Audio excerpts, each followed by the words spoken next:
Good morning students. आज हम BA part second sociology paper 2 Indian society issues and problems Bharatiya Samaj समस्याएं एवं मुद्दे के अंतर्गत टॉपिक हमारा है आज का ecological degradation and environmental pollution, अर्थात पारिस्थितिकीय पतन या अपकर्ष एवं पर्यावरण प्रदूषण।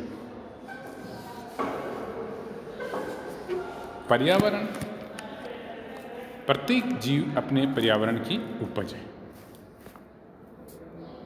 बीज को ही उदाहरण के तौर पर लें, भूमि में जब से बीजोरोपण किया जाता है तभी से पानी, मिट्टी, हवा, धूप एवं जलवायु जो कि उसका पर्यावरण है उसे प्रभावित करने लगता है और बीज पौधे के रूप में अंकुरित होने लगता है। उसका फलना फूलना, मुरझा जाना, दुर्बल या बौना होना आदि सभी उसके पर्यावरण पर निर्भर है। विभिन्न प्रकार के पौधे विभिन्न पर्यावरणों में ही फल फूल सकते हैं।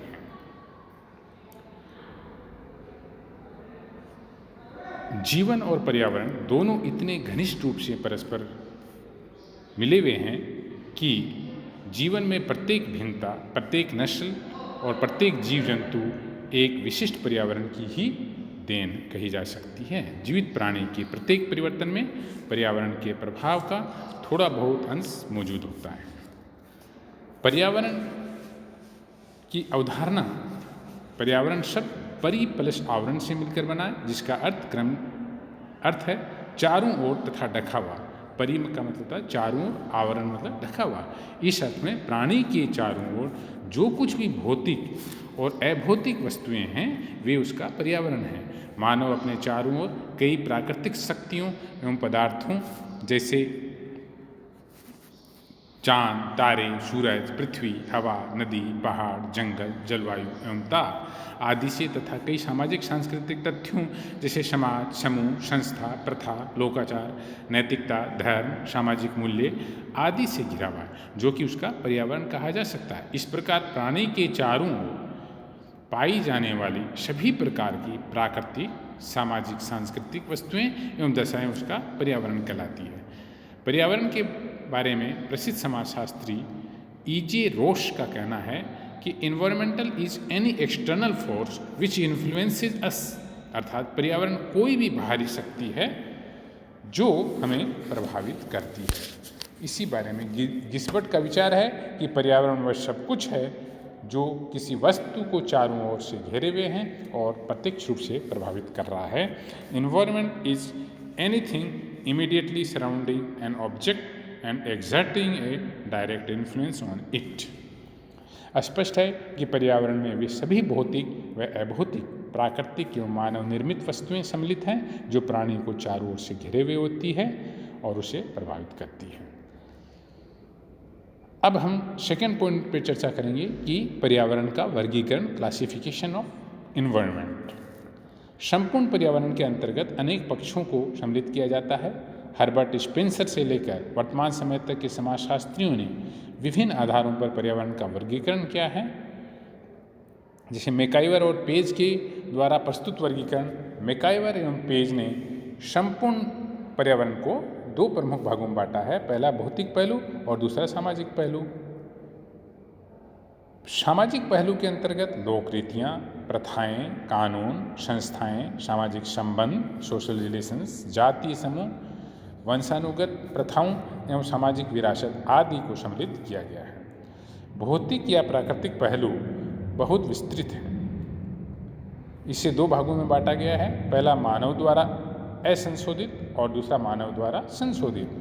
पर्यावरण का एक पक्ष ऐसा भी है जिसे मानव ने अभी परिवर्तित या संशोधित नहीं किया है, जैसे समुद्र, जलवायु, वर्षा, ताप, आर्द्रता आदि।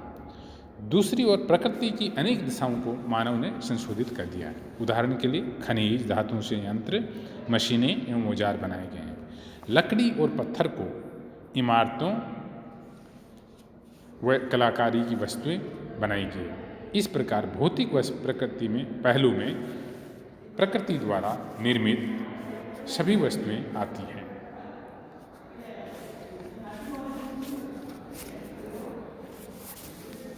लैंडिस ने संपूर्ण पर्यावरण को तीन भागों में बांटा है। पहला प्राकृतिक पर्यावरण, इसके अंतर्गत वे सभी प्राकृतिक शक्तियाँ एवं वस्तुएं आती है जिनका निर्माण प्रकृति ने किया, जैसे भूमि, तारे, सूर्य, चंद्र, नदी, पहाड़, समुद्र, जलवायु, पेड़ पौधे, पशु जगत, भूकंप, बाढ़ आदि। ये सभी मानव एवं समाज को प्रभावित करते हैं। दूसरा सामाजिक पर्यावरण, इसके अंतर्गत मानवीय संबंधों से निर्मित सामाजिक समूह, संगठन, समाज, समुदाय, समिति, संस्था आदि आते हैं जो व्यक्ति को जन्म से लेकर मृत्यु तक प्रभावित करते हैं, उसका सामाजिकरण करते हैं और उससे मानव की संज्ञा प्रदान करने में सहायक होते हैं। तीसरा है सांस्कृतिक पर्यावरण, इसके अंतर्गत धर्म, नैतिकता, प्रथाएं, लोकाचार, कानून, प्रौद्योगिकी, टेक्नोलॉजी, व्यवहार, प्रतिमान आदि आते हैं जिन्हें मनुष्य अपने अनुभव एवं सामाजिक संपर्क के कारण सीखता है और उसके अनुरूप अपने को ढालने का प्रयत्न करता है। अब हम थर्ड पॉइंट पे चर्चा करेंगे जिसके अंतर्गत जियोग्राफिकल एनवायरनमेंट अर्थात भौगोलिक पर्यावरण के बारे में करेंगे बात कि संपूर्ण पर्यावरण को मुख्य रूप से दो भागों में बांटते हैं, मानव निर्मित तथा मानव द्वारा अनिर्मित या प्रकृति प्रदत्त। भौगोलिक या प्राकृतिक पर्यावरण मानव द्वारा अनिर्मित पर्यावरण है।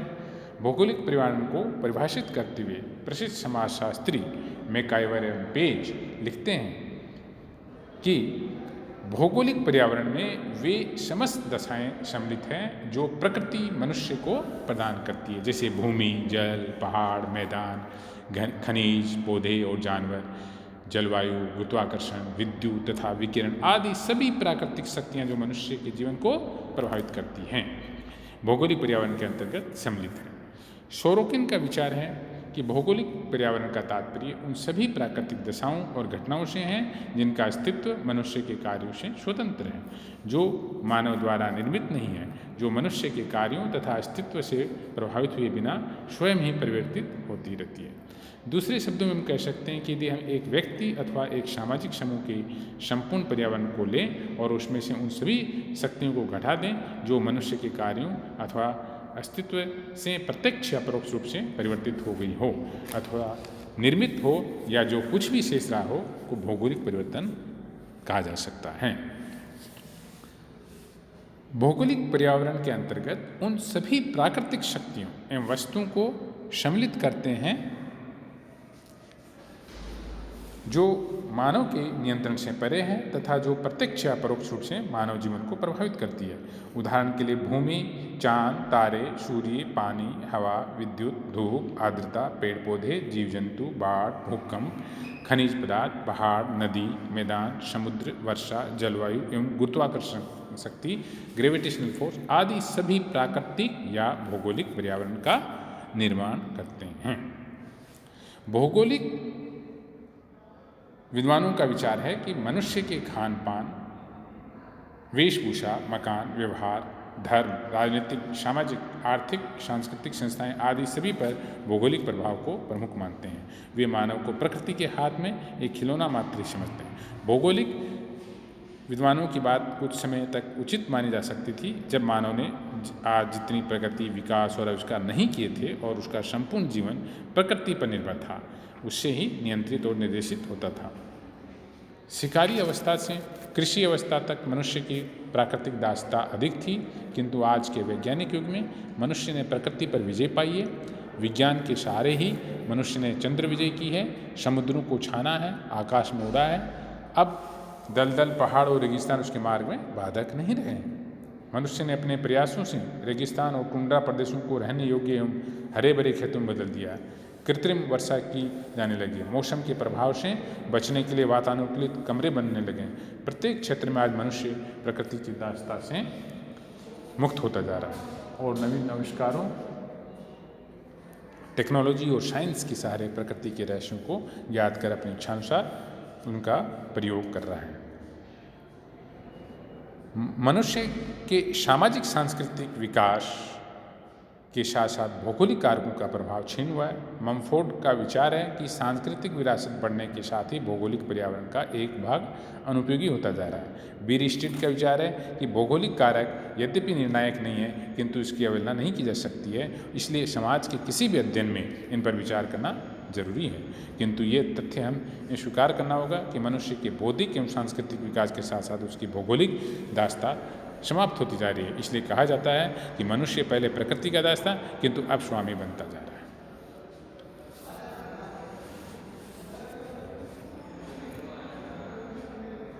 Thank you.